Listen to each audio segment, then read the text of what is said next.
The grand ballroom was dripping in diamonds and ancient bloodlines, but all eyes were actively looking away from the dark corner. There sat the Vampire King's sole heir, rocking back and forth, drowning in the absolute sensory nightmare of 100 immortal whispers. Everyone in the elite night society ignored him, treating him like a broken, shameful secret. But Amelia didn't see a monster or a political mistake. She saw a boy who needed a lifeline, and when she extended her hand, she triggered a supernatural war. Amelia Croft tightened the bow of her cello, the friction of the horsehair vibrating through her calloused fingers. She sat at the edge of the elevated stage inside the opulent grand ballroom of the Pierre Hotel in Manhattan, entirely surrounded by predators in custom Tom Ford tuxedos and vintage Oscar de la Renta gowns, to the mortal staff weaving through the room with silver trays of synthetic blood and rare vintage champagne. This was simply the annual winter solstice gala, an eccentric gathering of old-money billionaires. But Amelia knew the truth. She was a human, contractually bound through a shadow agreement with the Juilliard School's secretive alumni board, playing her 17th-century Stradivarius to soothe the most dangerous ancient creatures walking the earth. The air in the ballroom was thick with the scent of night-blooming jasmine, ozone, and copper. It was an unspoken rule that mortals were to keep their eyes cast downward, functioning merely as living furniture. Amelia usually followed this rule to the letter. She survived by being invisible, pouring her soul into the mournful, sweeping notes of Bach's cello suites. But tonight the atmosphere was suffocatingly tense. The king was here. Lord Alistair Rourke entered the ballroom, and the temperature in the room instantly plummeted. He was a terrifyingly elegant figure, his authority so absolute that the murmuring crowd silenced entirely, parting like the Red Sea. Alistair was the apex of their hidden society, an immortal whose wealth dwarfed the GDP of small nations. Yet Amelia's gaze bypassed the imposing monarch and landed squarely on the young man trailing slightly behind him. His name was Leo. Leo Rourke had the pale, statuesque beauty typical of the vampire elite, with striking aristocratic features and raven dark hair, but his demeanor was entirely wrong for their hyper-composed society. While the other immortals stood with predatory stillness, Leo was in constant agitated motion. He was tugging relentlessly at the collar of his tailored velvet jacket, his long fingers fluttering rapidly near his collarbone in a self-soothing rhythm. His eyes, a striking, piercing silver, were squeezed shut as he tilted his head away from the dazzling baccarat crystal chandeliers overhead. The whispers began almost immediately. Vampire hearing was absolute, and though the elite covered their mouths behind lace fans and crystal flutes, Amelia could feel the cruel judgment radiating from the crowd. To the immortal society, weakness was an unforgivable sin, and Leo was their king's greatest shame. He was autistic. Amelia knew the signs intimately. Her own younger brother Charlie was on the spectrum, and she had spent her entire life studying the beautiful, complex ways his mind processed the world. But to see these traits amplified by supernatural physiology was heartbreaking. Vampires already possessed heightened senses. They could hear a heartbeat from 3 blocks away and see the microscopic dust motes dancing in the light. For an autistic vampire with severe sensory processing differences, a ballroom filled with clinking glasses, heavy perfumes, humming electricity, and hundreds of predatory auras must have felt like standing unprotected inside the engine of a jet plane. Leo's hands flew to his ears, pressing hard enough to turn his knuckles white. He was trying to block out the overwhelming input. Beside him, Lord Alistair maintained a posture of rigid, unyielding stone. The king loved his son. Amelia could see the minute tightening of his jaw, the subtle way he positioned his body to shield Leo from the worst of the crowd's stares. But in a society built on dominance and perfection, Alistair was trapped. If he coddled the boy, he showed weakness, inviting rival factions to challenge his throne. If he banished him, he lost his only heir. So he forced Leo into the spotlight, hoping the boy would adapt. It was a brutal, failing strategy. A group of younger aristocrats, led by a viciously beautiful vampire named Genevieve and her sneering consort Caspian, stood near the stage. They were practically vibrating with malicious amusement. Genevieve openly stared at Leo, her crimson lips curled into a smirk. "It's a tragedy," Genevieve murmured, her voice pitched just loud enough for the supernatural hearing of the room to catch. "A bloodline that survived the fall of Rome, ending with a creature that flinches at its own shadow. He looks like a malfunctioning toy, Amelia's fingers slipped on her cello strings, producing a sharp, dissonant scrape. The sound earned her a momentary lethal glare from Caspian, but she didn't care. Her heart was hammering against her ribs. She watched Leo retreat to a darkened corner near the heavy velvet curtains, folding his tall frame into a painfully tight, rigid shape. He began to rock forward and backward, the tempo rapid and frantic. He was drowning. The entire room of powerful,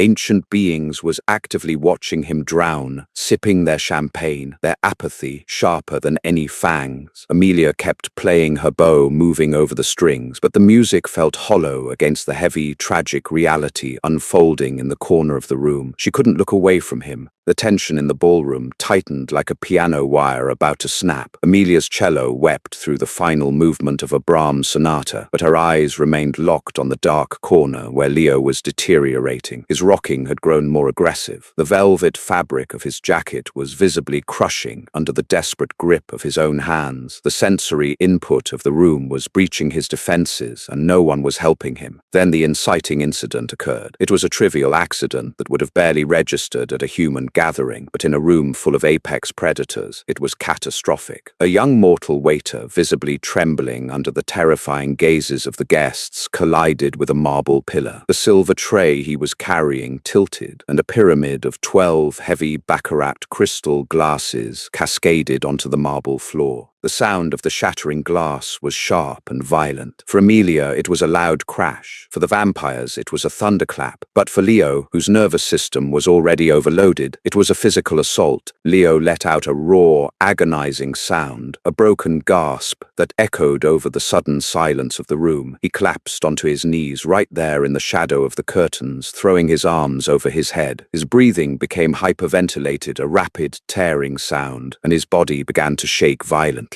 It was a full, devastating sensory meltdown. The reaction of the elite was immediate and disgusting. Murmurs of disgust rippled through the crowd. Genevieve let out a soft, mocking laugh, taking a delicate sip from her glass. Caspian sneered, shaking his head. Even Lord Alistair froze. The king took half a step toward his son, his face warring between desperate fatherly panic and the cold, unyielding mask required of a monarch. The ancient laws of their kind strictly forbade a ruler from showing public distress. The king was trapped by his own crown, his hands clenching into fists at his sides as he watched his boy suffer on the floor. Amelia stopped playing. The abrupt silence from the stage was more shocking than the shattered glass. Without thinking, without considering the absolute danger of her actions, Amelia set her multi-million-dollar Stradivarius carefully on its stand. She stood up, her black evening gown brushing the floor, and stepped off the elevated platform. The eyes of every immortal in the room snapped toward her. She could feel the collective weight of their predatory gazes, the sudden drop in temperature, the absolute shock that a mortal blood servant was breaking formation. But Amelia blocked them out. She channeled all the patience and understanding she had cultivated from years of helping her brother Charlie through his own darkest moments. She didn't look at the king. She didn't look at Genevieve. She only looked at Leo. She approached him slowly, making sure her footsteps were deliberate and visible so she wouldn't startle him further. When she was 3 feet away, she stopped. She knew better than to touch him. Unsolicited physical contact during a meltdown was like throwing gasoline on a fire. Instead, she knelt gracefully onto the marble floor, placing herself right in his line of sight, bringing herself below his eye level to remove any sense of threat. "Leo," Amelia said. Her voice was quiet, steady, and entirely devoid of the fear that usually laced human voices in this room. He didn't look up. He continued to rock, his silver eyes completely unfocused, trapped in the agony of the noise. Amelia took a deep breath. She needed to give him an anchor, a predictable, repetitive sensory input to override the chaotic noise of the room. She raised her hands, keeping them visible, and began to tap a very slow, deliberate rhythm against the marble floor. Tap, tap, tap, tap. It was a steady 4/4-time signature, the most grounding tempo in music. It mimicked a slow, resting heartbeat. "Focus on the sound of my hands, Leo," she murmured, keeping the rhythm flawless. "Just the rhythm. 1, 2, 3, 4. Nothing else is happening, just the tempo." For 10 agonizing seconds, nothing changed. The room was so silent Amelia could hear the hum of the air conditioning. Lord Alistair had moved closer, his towering shadow falling over them, his aura radiating a terrifying protective lethality. If she made the wrong move, the king could rip her apart before she even registered the pain. But she didn't waver. She kept the rhythm. Slowly, miraculously, Leo's frantic rocking began to slow. The chaotic flutter of his breathing hitched, then started to align with the steady, predictable tapping of her fingers. His hands lowered marginally from his ears, his silver eyes, wild and terrified, locked onto her hands. "That's it," Amelia whispered softly. She stopped tapping the floor and slowly held out her right hand palm up, keeping it completely still. "Stand up with me. We are going to move. We are going to count." She wasn't asking him to dance in the traditional sense. She was offering deep pressure therapy through structured rhythmic movement. Leo stared at her hand. The entire ballroom held its breath. Even the king was completely rigid. Then, with a trembling hesitation, Leo reached out and placed his cold, marble-like hand into hers. Amelia didn't pull him. She let him guide the pressure. As he stood towering over her, she placed his other hand on her shoulder and rested her hand gently on his waist, applying a firm, grounding pressure that autistic individuals often crave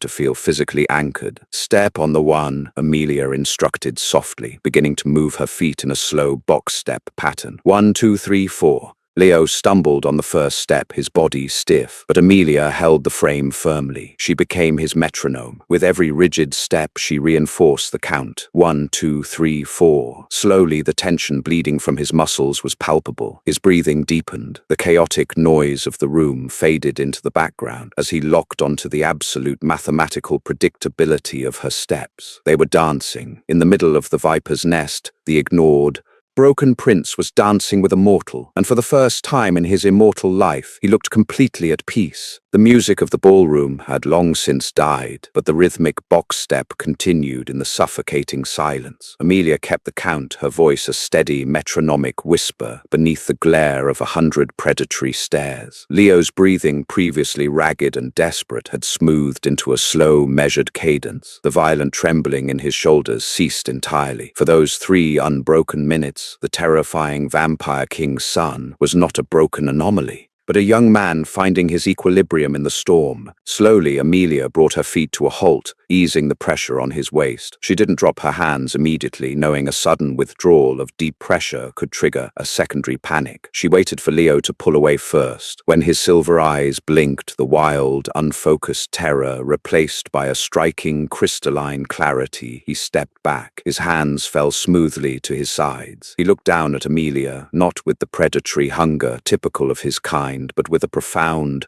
almost devastatingly quiet awe. The silence in the ballroom shattered. Arthur Pendleton, the elderly mortal manager of the estate staff, dropped a silver serving tray. The clatter was entirely ignored as Lord Alistair Rourke stepped forward. The king's presence was a physical weight in the room, crushing the air from Amelia's lungs. He moved with deceptive slowness, his long coat sweeping over the marble floor until he stood directly in front of her. Lady Catherine Dupont, a notoriously cruel immortal who had survived the French Revolution, leaned behind her feathered fan and scoffed. Lord Reginald Harrington, a baron of the old world, bared his fangs in a grimace of offended aristocratic pride. The entire court was waiting for the king to rip the mortal girl's throat out for daring to touch the royal bloodline. Amelia lowered her head, exposing her neck in the universal sign of mortal submission. Her heart hammered against her ribs like a trapped bird, but she did not regret her actions. If her life ended on this marble floor, she had spent her final moments pulling a drowning soul to the surface. "Look at me," Alistair commanded. His voice was not a shout, but a low, vibrating baritone that resonated in the marrow of Amelia's bones. Amelia lifted her chin. She met the king's eyes. They were the exact piercing silver of his sons, but hardened by centuries of war and supreme authority. Alistair studied her face, searching for the trembling fear he was accustomed to seeing in human eyes. He found none. He found only the fierce, lingering protectiveness of a sister who knew what it meant to fight for someone the world refused to understand. "What is your designation, mortal?" Alistair asked, his tone unreadable. "Amelia Croft, my lord," she replied, keeping her voice incredibly steady. "First chair cellist contracted through the Juilliard endowment. Genevieve stepped out from the crowd, unable to contain her venomous ambition. She saw an opportunity to humiliate the king and seize political leverage. "She is a glorified blood bag with a bow, Alistair," Genevieve sneered, her crimson dress pooling around her like spilled blood. "To think your heir requires the petting of a human servant to survive a simple gathering. It is an embarrassment to the old laws. The boy is unfit for the crown."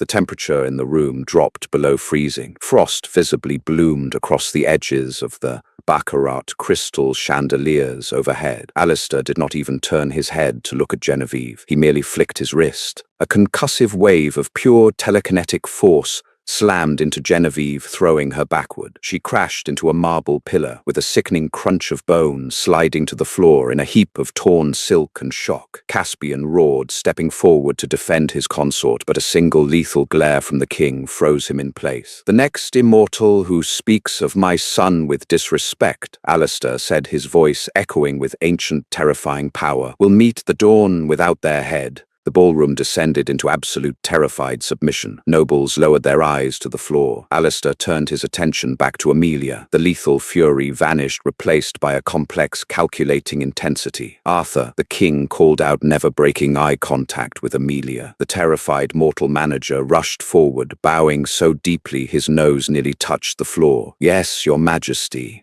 "Contact the Juilliard board. Terminate Miss Croft's contract immediately," Alistair ordered. "Transfer $10 million to their endowment as a severance fee." Amelia's stomach plummeted. She was being fired. Without that contract, she would lose the elite medical insurance, keeping her brother Charlie in his specialized care program. Panic finally clawed at her throat. "My lord, please," she started, her voice breaking just a fraction. "My brother—" "Your brother," Alistair interrupted smoothly. "Charles Croft, diagnosed with level 2 autism spectrum disorder at age 4, currently residing in a substandard facility in Queens." The king stepped closer, leaning down until his lips were inches from Amelia's ear. "As of 10 minutes ago, my private security detail relocated Charles to the Rourke estate in the Hudson Valley. He is currently playing in a sensory-optimized environment built specifically for his needs." Amelia gasped, taking a shocked step back. The vampires knew everything. They had completely dismantled her life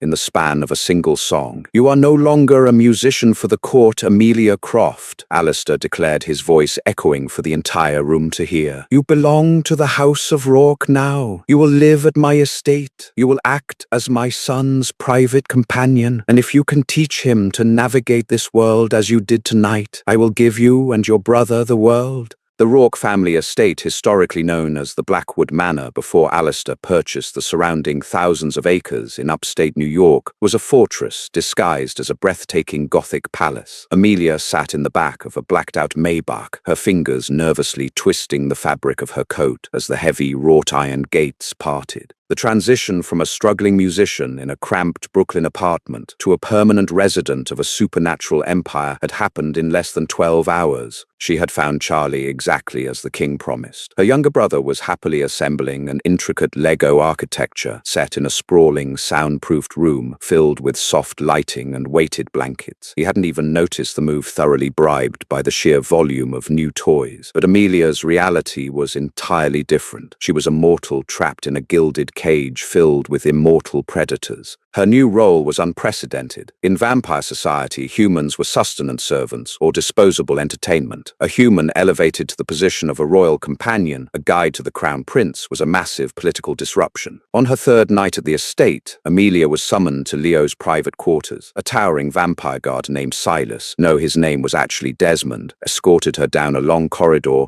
lined with Renaissance tapestries. Desmond opened heavy oak doors, revealing a space that made Amelia's breath catch in her throat. Leo's room was an astronomical sanctuary. The ceiling was a domed glass conservatory, offering an unobstructed view of the night sky. The room lacked the heavy, opulent clutter favored by the other immortals. Instead, it was meticulously organized. Massive, antique brass telescopes stood by the windows. Thousands of mechanical clock parts, gears, and cogs were sorted by exact size in glass cases. This was his hyperfixation. Leo was sitting on the floor in the center of the room, surrounded by pieces of a disassembled grandfather clock. He was wearing loose, soft cotton clothing, a stark contrast to the stiff, restrictive velvet he had been forced to wear at the gala. He didn't look up when Amelia entered, his long, pale fingers rapidly spinning a small brass gear. "Good evening, Leo," Amelia said softly. She didn't walk toward him. She sat down on a plush velvet ottoman near the door, waiting for him to process her presence. For a long time, the only sound was the metallic ticking of the gears in his hand. Then very slowly, Leo spoke. "The rotational velocity of the Earth is approximately 1,037 miles per hour at the equator," he said. His voice was a rich, melodic baritone, but entirely devoid of inflection. He spoke rapidly, his eyes fixed firmly on the brass gear. "Humans cannot feel this rotation because it is constant. Immortals can feel it. It feels like a faint, continuous vibration in the teeth." Amelia listened intently. This was how Charlie often communicated, sharing a stream of highly specific, factual information to bridge the gap between his mind and the outside world. It was an offering of trust. "That sounds overwhelming," Amelia replied gently. "Is that why you focus on the gears, to find a smaller rhythm you can control?"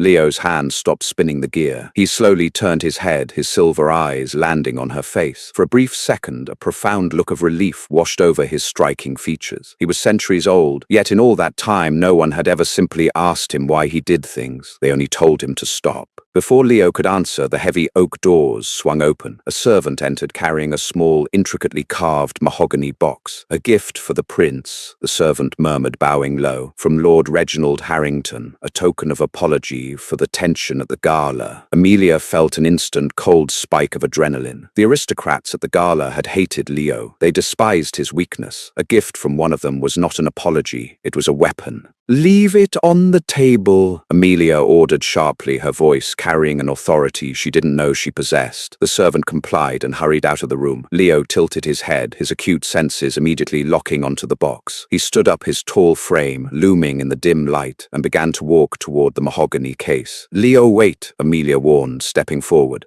But Leo's curiosity, driven by his fixation on mechanical objects, overrode her warning. He reached out and unlatched the bronze clasp. The moment the lid cracked open, a horrific, piercing frequency blasted into the room. It was an archaic, enchanted music box designed to emit a shrieking, dissonant pitch, completely inaudible to human ears but absolutely agonizing to supernatural hearing. Amelia couldn't hear the sound, but she saw the devastating effect. Leo screamed, dropping to his knees. His hands flew to his ears, blood immediately welling from his perfectly sculpted tear ducts. The sound was tearing his highly sensitive nervous system apart from the inside. Amelia didn't think. She sprinted across the room, grabbed the heavy mahogany box, and sprinted toward the towering glass windows. Using the heavy brass base of a nearby telescope, she shattered a massive pane of glass and hurled the shrieking box out into the dark, freezing night. It plummeted down a steep ravine, shattering against the rocks far below. The room fell deadly silent, save for the howling winter wind rushing through the broken window. Amelia dropped to the floor beside Leo. He was curled into a tight ball, trembling violently, his silver eyes wide with shock and residual pain. She didn't tap a rhythm this time. She simply took off her heavy wool cardigan and wrapped it tightly around his shoulders, applying firm, even pressure. "I've got you," she whispered fiercely. "It's gone. The noise is gone." Leo slowly uncurled. He reached up, his trembling, cold fingers gently wrapping around Amelia's wrist. He looked at her, the blood tears staining his pale cheeks, and for the very first time, he held unbroken eye contact. "You didn't run," Leo whispered, his voice cracking. "I will never run from you," Amelia promised, wiping a drop of blood from his cheek. And in that quiet, shattered room, Amelia realized she wasn't just protecting a prince anymore. She was falling in love with him, and Lord Reginald Harrington was going to pay. The howling winter wind sweeping through the shattered conservatory window was freezing, but Amelia did not shiver. She remained seated on the Persian rug, her back against the heavy oak desk, maintaining a steady grounding pressure on Leo's arm. Hours had passed since the horrific music box incident. Desmond, the towering royal guard, had silently secured the room, placing a heavy velvet tarp over the broken glass, but the psychological chill remained. Leo was currently deep in a restorative state, his highly sensitive nervous nervous system resetting through intense rhythmic sorting of his clock gears. Amelia watched him, her mind racing. The attack had been precise, cruel, and cowardly. Lord Reginald Harrington had weaponized Leo's own acute biology against him. In the mortal world, exploiting a disabled person's sensory triggers was a vile form of abuse. In the immortal world, it was an attempted assassination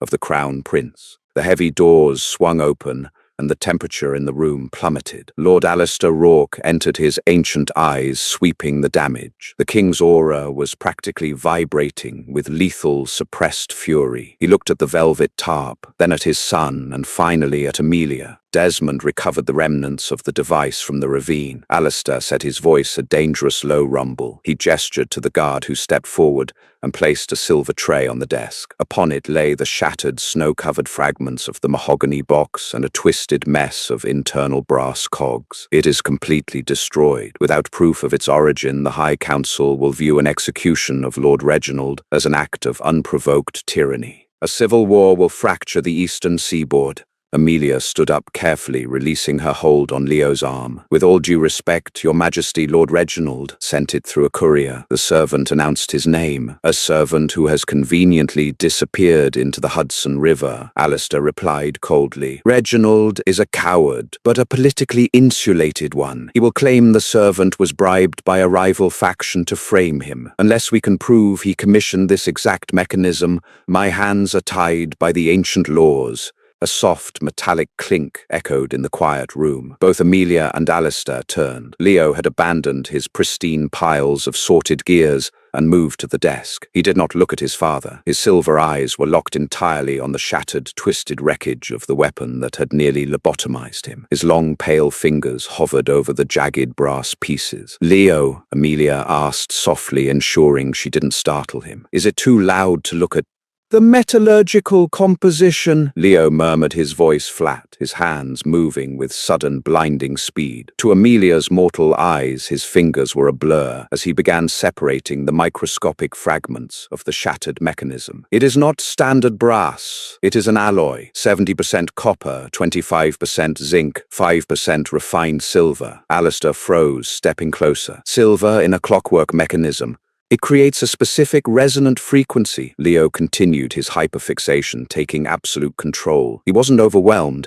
He was in his element. The chaotic noise of the world was gone, replaced by the mathematical purity of engineering. The silver dampens the acoustic wave, just enough to bypass immortal security wards, allowing the lethal high-frequency pitch to detonate only when the lid is manually opened. Leo arranged a line of tiny, jagged cogs on the silver tray. He pointed to a microscopic engraving on the base of the main spring housing. Amelia leaned in, squinting. It was a tiny crest, a serpent coiled around an anchor. "The maker's mark," Leo stated, his breathing perfectly steady. "This is not ancient vampire craftsmanship. This spring housing is a modified contemporary component. It is a mainspring barrel from a very specific limited edition Patek Philippe Grandmaster chime. Only 7 were manufactured in Geneva in 2014. Amelia's jaw dropped. She looked at Alistair, whose eyes were widening with profound realization. For centuries, the king had viewed his son's obsessive cataloguing of mechanical parts and historical data as a tragic symptom of a broken mind. Now he was witnessing the devastating power of an immortal, eidetic memory combined with autistic hyperfocus. Leo wasn't broken. He was a supercomputer operating in a society of brute force predators. "Reginald is a renowned collector of mortal horology," Alistair whispered, the lethal edge returning to his voice. "He boasts of his private vault in Newport. He wouldn't have destroyed the watch," Amelia interjected, her mind connecting the dots with Juilliard-level precision. "He would have only extracted the barrel to build the weapon. If the Patek Philippe in his Newport vault is missing this exact piece that is your physical proof of tampering."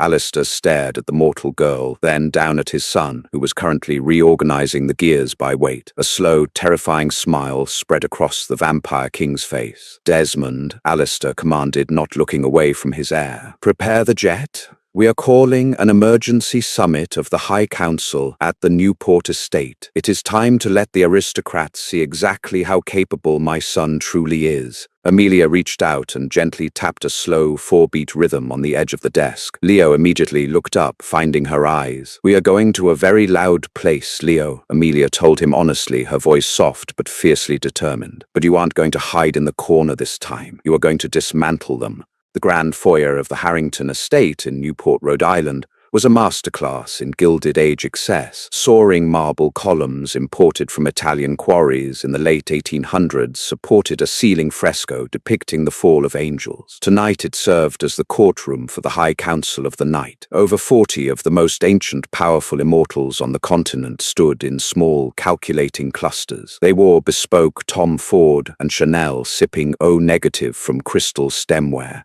their eyes fixed on the heavy double doors. Lord Reginald Harrington stood near the massive fireplace, radiating smug confidence. He believed his assassination attempt had been a flawless, untraceable success. He expected the king to arrive, carrying the shattered remains of his heir's sanity. The heavy doors swung open, striking the marble walls with a deafening boom. The room fell instantly silent. Lord Alistair Rourke strode in the absolute authority of the king, parting the sea of aristocrats. But it was not the king who drew the collective shocked gasps of the council. It was the two figures walking directly behind him. Leo Rourke did not look like a broken, malfunctioning anomaly. He wore a sharply tailored midnight blue suit made of ultra-soft, sensory-friendly cashmere. He wasn't rocking, he wasn't covering his ears, and he wasn't looking at the floor. He walked with a terrifying, calculated stillness. Beside him walked Amelia, her hand resting lightly but firmly on his lower back, providing the continuous deep pressure he needed to anchor his nervous system against the overwhelming sensory assault of 50 predatory auras. She wore a sleek, high-necked black gown, looking less like a blood servant and more like a queen. Reginald's smile faltered, his ancient eyes narrowing in confusion and sudden, sharp panic. Alistair took his position at the head of the room. He didn't offer a greeting. He simply turned to his son. "Leo, proceed," the council murmured in shock. The king was yielding the floor to the mad prince. Leo stepped forward. He did not engage in the flowery, diplomatic posturing typical of immortal politics. He operated purely on data. He reached into his coat pocket and withdrew a small, sleek electronic device, a high-end Sennheiser digital audio analyzer, heavily modified by Amelia and Leo over the past 24 hours. "2 nights ago, an acoustic weapon disguised as a gift was detonated in my private quarters," Leo stated. His baritone voice resonated through the massive hall, completely devoid of emotion, which made it all the more chilling. "The weapon utilized a specific customized spring barrel to generate a localized high-frequency sonic wave."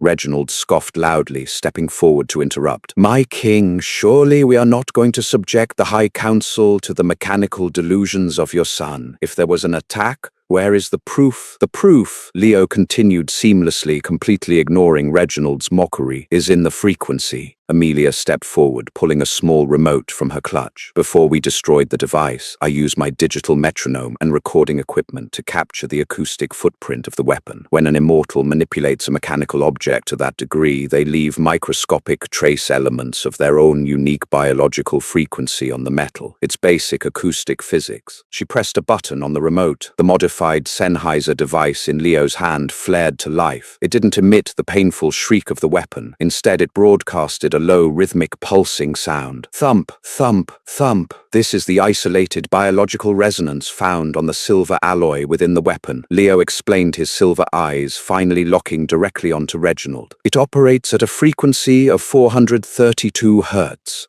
Leo then raised a second identical device. "And this," he said, pressing the activation switch, "is an active sonar ping mapping the ambient frequencies currently in this room." The second device began to emit a radar-like scan. Suddenly it locked onto a target. It began pulsing with the exact same rhythm. Thump, thump, thump. Both devices were now perfectly synchronized, echoing through the marble hall in absolute undeniable unison. The source of the active frequency was radiating directly from Lord Reginald Harrington. The council erupted into a chaotic storm of whispers and bared fangs. The evidence was irrefutable. Reginald's own biological signature was tied to the assassination attempt. Reginald's face contorted into a mask of pure, desperate rage, his aristocratic veneer shattered. "This is a trick," he roared, his fangs descending fully. "A parlor trick designed by a human whore and a defective half-wit." Realizing his political ruin was absolute, Reginald opted for violence. Moving with the blinding, terrifying speed of an apex predator, he lunged across the marble floor. He didn't aim for the king. He aimed for Amelia, intending to rip the mortal's head from her shoulders. In a final act of spite, Amelia didn't have time to blink. She saw the blur of movement and braced for death, but Reginald never reached her. Leo did not react with the chaotic, wild panic the council expected. His autistic brain processed the trajectory, velocity, and threat level of Reginald's attack in a fraction of a millisecond. Moving with a speed that eclipsed even his father's, Leo intercepted the older vampire. It wasn't a brawl, it was a flawless mathematical takedown. Leo's hand shot out, catching Reginald by the throat with the force of a freight train hitting a concrete wall. The impact shattered the marble floor beneath them. Leo pinned the ancient aristocrat to the ground, his grip absolute, his silver eyes completely devoid of mercy. "Your heart rate is currently 240 beats per minute," Leo stated calmly, looking down at the choking, terrified lord. "If I apply 45 pounds of pressure to your cervical vertebrae, your spinal column will sever. Do not ever speak to Amelia Croft again." The entire High Council stood paralyzed in terrified awe. The broken prince wasn't broken. Under the right conditions, with the right anchor, he was the most dangerous creature in the room. Amelia watched him from a few feet away, her heart soaring. She had given him the rhythm, but Leo had found his own power. And as the king signaled his guards to drag the ruined Lord Harrington to the dungeons, the immortal world finally realized a new era had begun. Rain lashed against the heavy stone mullions of the Rourke Manor Library, the rhythmic drumming of the storm providing a natural white noise that blanketed the sprawling estate. 3 weeks had passed since the absolute dismantling of Lord Reginald Harrington at the High Council in Newport. The political landscape of the immortal elite had violently shifted overnight. The whispers of the Mad Prince had evaporated, replaced by a terrified, deeply ingrained respect for the heir who could process combat physics faster than a supercomputer. Yet inside the fortified walls of his home, Leo was not a warlord. He was simply a young man experiencing the terrifying, beautiful vulnerability of his first real emotional connection. Amelia sat on a velvet chaise lounge near the roaring fireplace, her cello resting between her knees. She was playing a slow, mournful movement from Elgar's cello concerto in E minor, her eyes closed as she lost herself in the rich, weeping tones. Across the room, Leo was seated at a massive mahogany drafting table. He wasn't sorting gears tonight. He was working on a specialized piece of machinery, his silver eyes completely focused behind a pair of jeweler's loupes.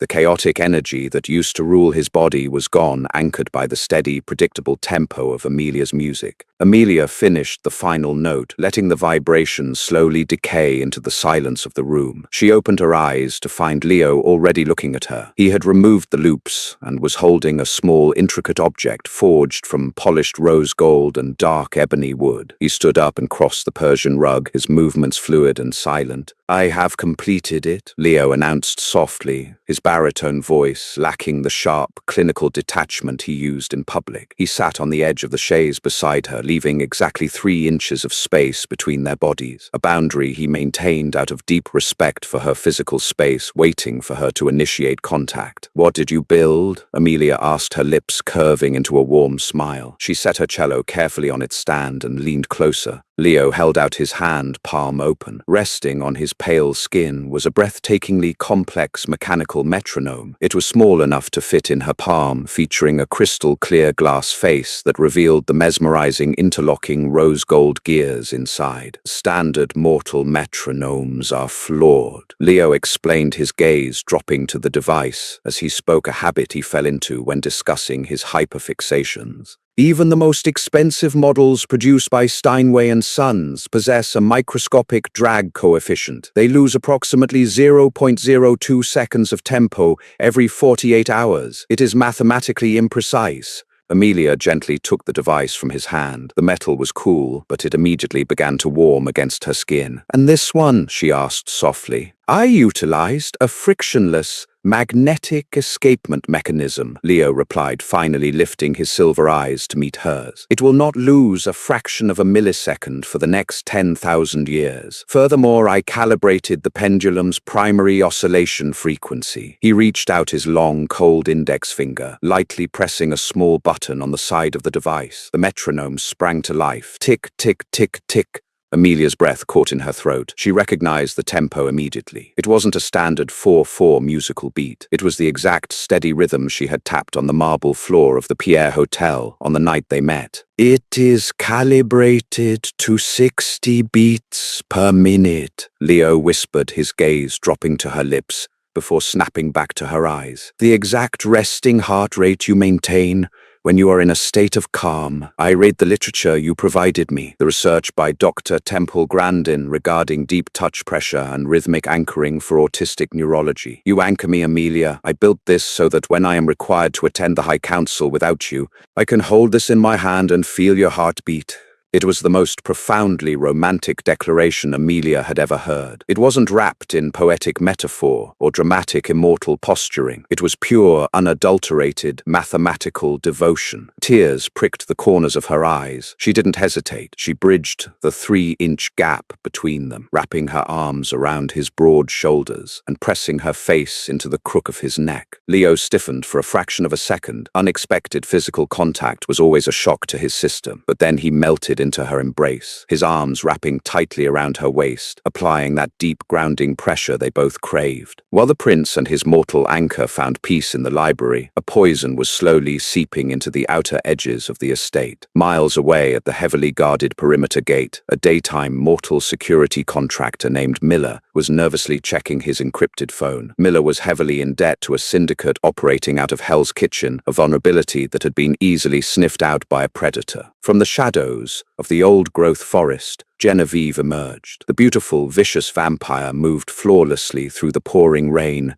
not a single drop seeming to disturb her crimson designer trench coat. She had survived the king's telekinetic blast at the gala, but her pride was permanently shattered. With Lord Reginald executed and her political standing ruined, Genevieve had nothing left but vengeance, and she knew exactly how to destroy the king's new foundation. "Is the bypass code active?" Genevieve hissed, her fangs glowing faintly in the dim light of the guardhouse. Miller trembled, refusing to look directly at the immortal. "Yes, the biometric scanners on the East Wing tertiary doors have been looped. You have a 4-minute window before the central server recognizes the anomaly, but you promised you wouldn't hurt the staff." "I have no interest in the staff, you pathetic creature," Genevieve sneered, tossing a heavy unmarked duffel bag filled with untraceable bearer bonds onto the wet asphalt. "My consort and I are merely going to pay a visit to the human anomaly. The boy, Charles."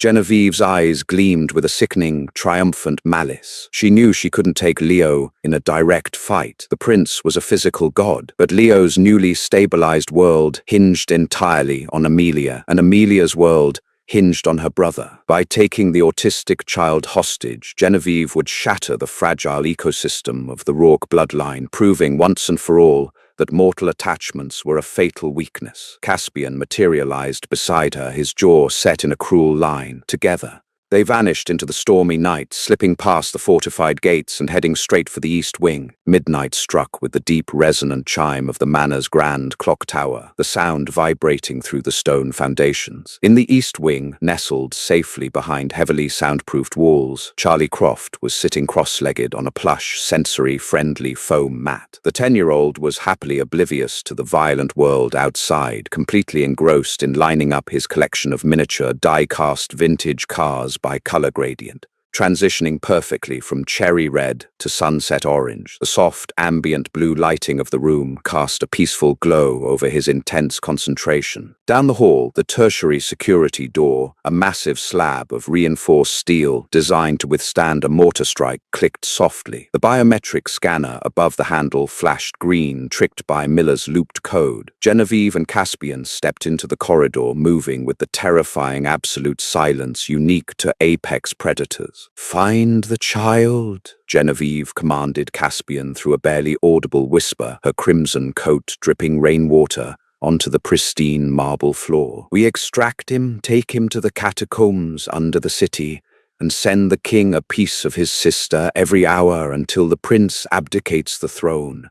Caspian nodded, his eyes completely black with bloodlust. He moved down the hallway, his acute hearing instantly picking up the soft, rhythmic click of plastic wheels rolling over foam. He stopped outside the heavy oak door of the sensory room and kicked it open with enough force to shatter the deadbolt into shrapnel. Charlie flinched violently, letting out a sharp, distressed cry as the sudden explosive noise assaulted his ears. He dropped his red die-cast car and immediately scrambled backward into the corner of the room, throwing his hands over his head and curling into a tight ball. "Well, look at this," Caspian sneered, stepping into the room, his fangs fully descended. "Another broken little pet." He reached down, grabbing the collar of Charlie's soft cotton pajamas, and violently yanked the terrified boy off the floor. 3 floors above in the library, Leo was holding Amelia in a quiet embrace when his entire body went rigid. His silver eyes dilated massively, the irises swallowing the whites. To a mortal, the sound of the door breaking was muffled by distance and stone. To Leo's hypersensitive auditory processing network, it was a bomb going off in his own skull. But what followed the crash was infinitely worse. He heard the rapid, terrified, erratic heartbeat of the boy Amelia loved more than life itself. "Leo?" Amelia asked, feeling the sudden, terrifying shift in his musculature. "What is it?" "East Wing," Leo stated, his voice devoid of all warmth, replaced by a chilling, absolute zero mechanical flatness. "Breach, Charlie."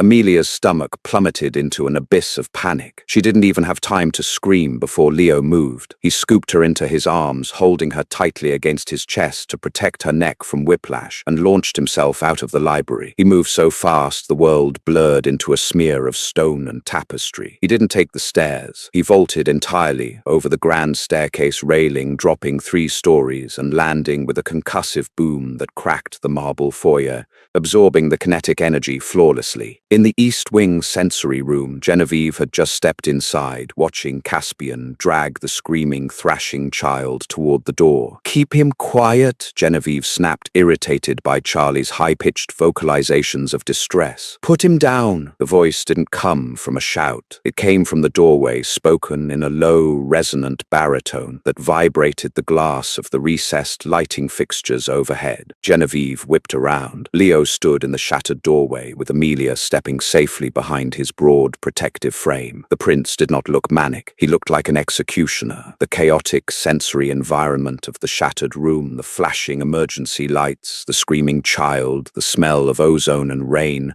would have paralyzed him a month ago. Now anchored by the mathematical certainty of his mission to protect his family, his autistic hyperfocus turned him into a weapon of mass destruction. "You are a fool, Genevieve," Leo stated mathematically, his eyes locking onto the exact structural weakness of Caspian's grip on Charlie. "You calculated my psychological threshold based on outdated data." Caspian snarled, dropping Charlie to the floor and lunging at Leo with blinding speed, his claws aimed to eviscerate. Leo didn't brace for impact. He simply sidestepped with geometric precision, allowing Caspian's own aggressive momentum to carry him forward. As Caspian passed, Leo's hand shot out his fingers, locking around Caspian's wrist. With a sickening, explosive crack, Leo applied the exact torque required to snap the ancient vampire's humerus bone completely in half. Caspian roared in agony, spinning around, but Leo was already moving. He delivered a devastating,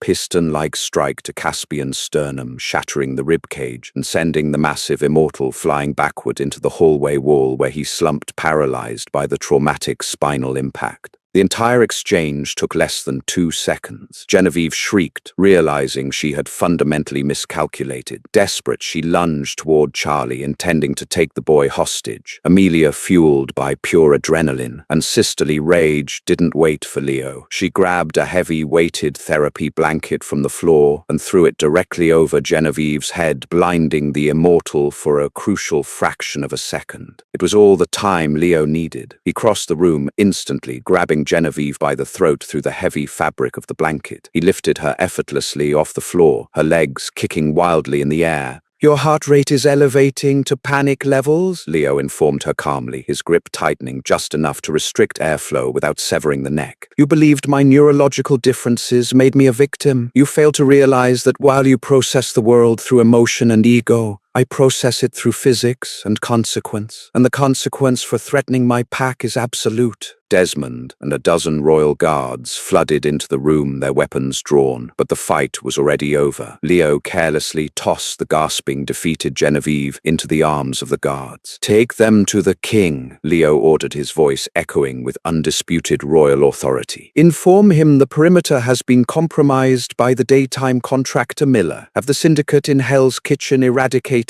before dawn. As the guards dragged the traitors away, the lethal, terrifying predator vanished. Leo immediately dropped to his knees on the foam mat. He didn't reach out to grab Charlie. He simply sat perfectly still, lowered his head, and began to tap a very slow, deliberate rhythm on the floor. Tap, tap, tap, tap. Amelia rushed over, kneeling beside them. She watched with tears streaming down her face as her brother, still shaking and crying, slowly uncurled from his defensive ball. Charlie looked at Leo, recognized the grounding rhythm, and crawled forward. The little boy wrapped his arms tightly around the terrifying vampire prince's neck, burying his face in Leo's cashmere suit. Leo's eyes met Amelia's over her brother's shoulder. He gently placed one hand on Charlie's back, providing the deep pressure the boy desperately needed. The broken prince had not only saved the day, he had become the ultimate protector. Winter settled over the Hudson Valley, not as a harsh freeze, but as a quiet, inevitable surrender. The catastrophic failure of Genevieve's infiltration had sent a violent shockwave through the immortal underworld, effectively annihilating the rebellious factions overnight. King Alistair Rourke, having witnessed his son dismantle two ancient predators with the ruthless efficiency of a machine, made a decision that fundamentally altered the course of their secret history. He stepped down. The old monarch recognized that the modern world required a ruler who understood the intricate mathematical mechanics of survival, not just brute force.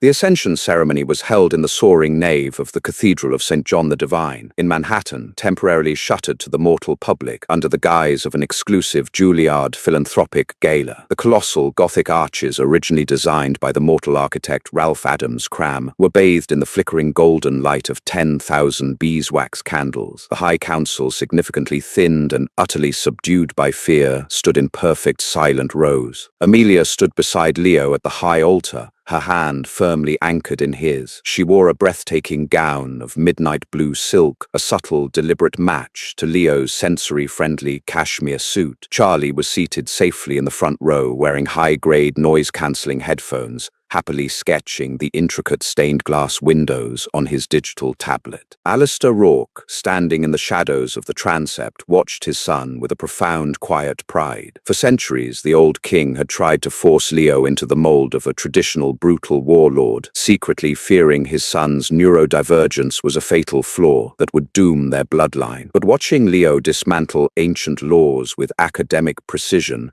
and protect his human family with an absolute mathematical zero tolerance for violence against them, Alistair realized the absolute truth. Leo was not an anomaly, he was an evolution. He was the cure to their stagnant, cruel society. But immortal politics rarely yielded without a final venomous sting. As the ceremonial silver chalice was brought forward by Arthur Pendleton, an elder of the council named Lord Valerius stepped out of formation. "We accept the succession of the prince," Valerius proclaimed, his voice echoing sharply off the vaulted stone ceiling. "But the laws of the Codex Sanguinis, penned in 1492, are absolute. No mortal may sit upon the obsidian throne. The companion must undergo the transformation. She must take the bite, endure the venom, and resurrect as an immortal, or she must be immediately dismissed." A tense, dangerous murmur rippled through the cathedral. The transformation was a brutal, agonizing process, the sensory overload of a human nervous system rapidly evolving into an immortal one often caused decades of psychological trauma. For Amelia, who grounded her entire existence in her steady human rhythm, it was a terrifying prospect. Leo's hand tightened infinitesimally around Amelia's fingers. He did not flinch, nor did he display the wild, chaotic rage his father might have shown. Instead, he simply tilted his head, his brilliant autistic mind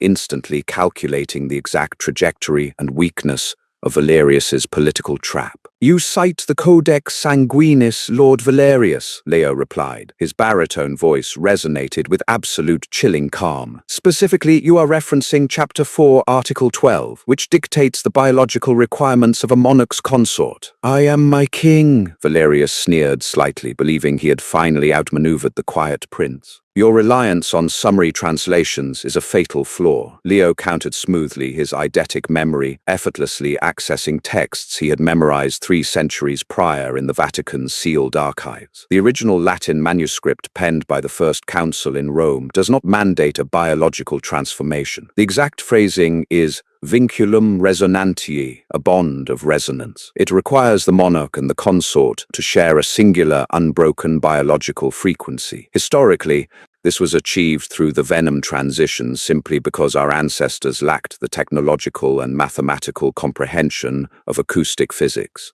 Valerius blinked, his ancient confidence faltering under Leo's intense, unblinking stare. A bond of resonance? That is a myth. It is physics, Leo interrupted, his voice dropping an octave, demanding total silence. Leo turned to Amelia. In front of the most dangerous predators on Earth, he reached into his jacket pocket and withdrew the frictionless rose-gold metronome he had built for her in the library. He pressed the small button. The crystal face glowed faintly, and the rhythmic, steady pulse began. Tick, tick, tick, tick, 60 beats per minute, Amelia's exact resting heart rate. Give me your wrist, Leo whispered, his silver eyes softening entirely as they locked onto hers. Amelia held out her arm without a second of hesitation. Leo brought his own wrist against hers. With a swift, precise motion of a silver ceremonial blade, he made a microscopic incision on both of their pulse points, pressing the small wounds firmly together. I do not need to turn her into a monster to share her resonance, Leo declared to the council, his authoritative gaze sweeping over the crowd. Her rhythm is the anchor of my mind. It is the absolute foundation of this throne. We are already bound. As their blood mingled, a profound supernatural phenomenon occurred. The ambient frequency of the massive cathedral shifted. The erratic, predatory auras of the vampires were suddenly suppressed by a massive grounding wave of telepathic pressure radiating from the altar. It was a projection of Leo's newly stabilized nervous system, a kingdom-wide blanket of absolute mathematical calm, driven entirely by the steady, unyielding rhythm of Amelia's human heart. Lord Valerius fell to his knees, utterly overwhelmed by the sheer magnificent power of the new king. One by one, the entire High Council followed suit, bowing their heads to the floor in profound reverence. Amelia looked up at Leo, feeling the steady beat of the metronome in his hand, perfectly matching the pulse in her veins. He wasn't rocking in a dark corner anymore. He was standing in the light, holding the world in his hands, and he had built his entire empire to the tempo of her love. What an incredible journey, from a desperate cellist playing in a dark corner to the queen of an immortal empire. Amelia proved that empathy and understanding are far more powerful than any supernatural strength. Leo's beautiful transformation from a misunderstood, overwhelmed prince to a mathematically flawless, fiercely protective king shows that our unique neurodivergent differences are often our greatest superpowers. If you loved this dramatic, twist-filled romance, please hit that like button and share this story with your friends. Do not forget to subscribe to the channel for more epic supernatural tales and real-life relationship drama. See you in the next video.